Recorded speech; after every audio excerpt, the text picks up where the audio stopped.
యేసు దేవుడా మనిషా? యేసు శరీరంతో జీవించాడా అనే అపోస్తులుడైన యోహాను గారి సందేశం విందాం నేడు. దేవుడు సర్వమానవాళి రక్షణ కొరకు ఒక పరిశుద్ధిని పుట్టిస్తాను అని అనేక మంది ప్రవక్తల ద్వారా ముందుగానే తెలియపరిచాడు. ఇప్పటికి 2000 సంవత్సరాల కిందట కన్య ద్వారా జన్మింపజేశాడు దేవుడు యేసుక్రీస్తుని బెత్లెహేంలో. యేసు నజరేతులో పెరిగాడు. యెరూషలేములో దేవుని సువార్తను తెలియజేశాడు.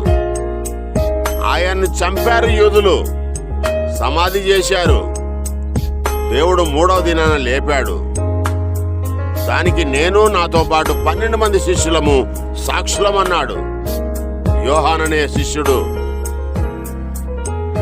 కానీ ఈ సువార్త కాక అబద్ధ ప్రవక్తలు, అబద్ధ బోధకులు, దేవునికి విరోధులు, యేసు అనే వ్యక్తి భూమిపై ఉనికి లేదు, ఆయన శరీరంతో జీవించలేదు అనే దుర్బోధను ప్రచారం చేస్తూ అనేక మందిని కలవరపరుస్తున్న ఆ కాలంలో, ఆ రోజుల్లో ఆ బోధనలను ఖండించాడు యోహాను.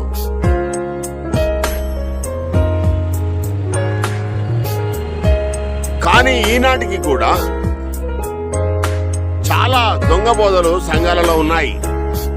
వాటిలో ఒకటి యేసు దేవుడనే బోధ. ఈ బోధ మహా భయంకరమైన నరకానికి తీసుకొని వెళ్ళేది.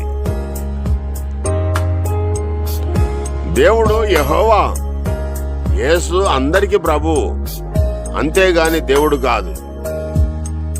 అపోస్తలుడైన యోహాను గారి మాటల్లో యేసు మానవుడు, రక్తమాంసాలు కలిగి జీవించిన వాడు, 33.5 సంవత్సరాలు జీవించాడు,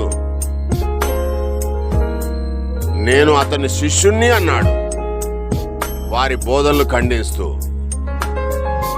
ఈ రోజుల్లో కూడా యేసు దేవుడు అనే వారి బోధనలు అపోస్తలుడైన యోహాను గారు ఖండిస్తున్నాడో,